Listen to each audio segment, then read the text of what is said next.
బాధితుల కోసం సహాయక చర్యలు ఊపందుకున్నాయి. అయినప్పటికీ కూడా కొంత ప్రాంతాల్లో సహాయక చర్యలు ఇంకా వేగంగా జరగాలి అని వినిపిస్తోంది. అలాగే ప్రభుత్వం కూడా పూర్తి శక్తియుక్తులను ఉపయోగించి అన్ని ప్రయత్నాలు చేస్తోంది. ఆహార పొట్లాల విషయంలో కానీ, మంచినీళ్ల సప్లై విషయంలో కానీ, అలాగే ఇతర ప్రాంతాల నుంచి కూడా దాతలు ముందుకొస్తున్నారు. సో ప్రధానంగా వరద ప్రభావిత ప్రాంతాల్లో ప్రస్తుత పరిస్థితి ఏంటి, సహాయక చర్యలు ఎలా కొనసాగుతున్నాయి, ప్రభుత్వం దృష్టికి వస్తున్న అంశాలేంటి, ప్రజలు చెప్తున్న బాధలు, అలాగే పరిగణలోకి తీసుకుంటున్న గ్రీవెన్సెస్ ఏంటి? మాతో పాటు న్యూస్ రూమ్ నుంచి శ్రీహరి వివరాలు అందించడానికి సిద్ధంగా ఉన్నారు. Srihari, over to you. Vijay Chandrika, వైనాడుకు మించినటువంటి విలయం విజయవాడ నగరాన్ని అతలాకుతలం చేసింది. బుడమేరు రూపంలో నగర శివారు ప్రాంతాల మొత్తాన్ని కూడా ముంచెత్తినటువంటి పరిస్థితి.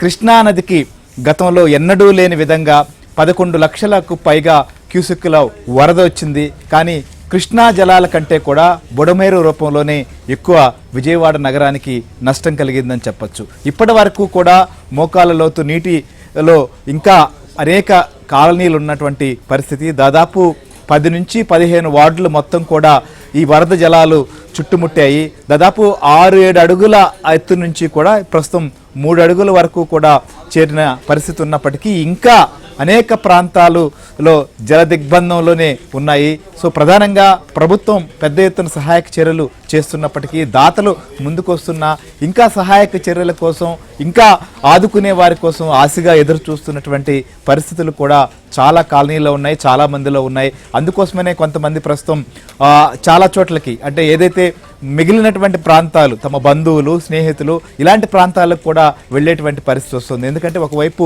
చుట్టుముట్టిన నీరు, మరోవైపు పవర్ సప్లై లేనటువంటి పరిస్థితులు కూడా చాలా చోట్ల కనిపిస్తున్నాయి. సో ఇలాంటి వైనాడుకు మించినటువంటి విలయం, ఎందుకంటే అక్కడ ప్రాణ నష్టం ఎక్కువ కలిగింది. కానీ విజయవాడ నగరంలో ప్రాణ నష్టం ఆ స్థాయి లేదు అనే పరిస్థితి. కానీ అనేక రకాలైనటువంటి నష్టాలు, ముఖ్యంగా ఇళ్ళు కావచ్చు, ఆస్తులు కావచ్చు, మొత్తం సర్వం కోల్పోతున్న పరిస్థితులు మనకు కనిపిస్తున్నాయి. ఇంకొక తుఫాన్ రూపంలో మరో ముప్పు, వర్షాలు అనగానే కూడా బెదిరిపోతున్న పరిస్థితులు మనకు స్పష్టంగా ఉన్నాయి. ఒకవైపు విజయవాడ నగరం కావచ్చు, ముఖ్యంగా లోతట్టు ప్రాంతాలు, కృష్ణా నది సముద్రంలో కలిసేటువంటి ప్రాంతాలలో ఇటు గుంటూరు జిల్లాలో, ఇంకోవైపు కొల్లేరు ప్రాంతంలో కూడా ఒక్కసారిగా పై నీళ్లు రావడంతో అక్కడ ఇలాంటి పరిస్థితులు ఉన్నాయి.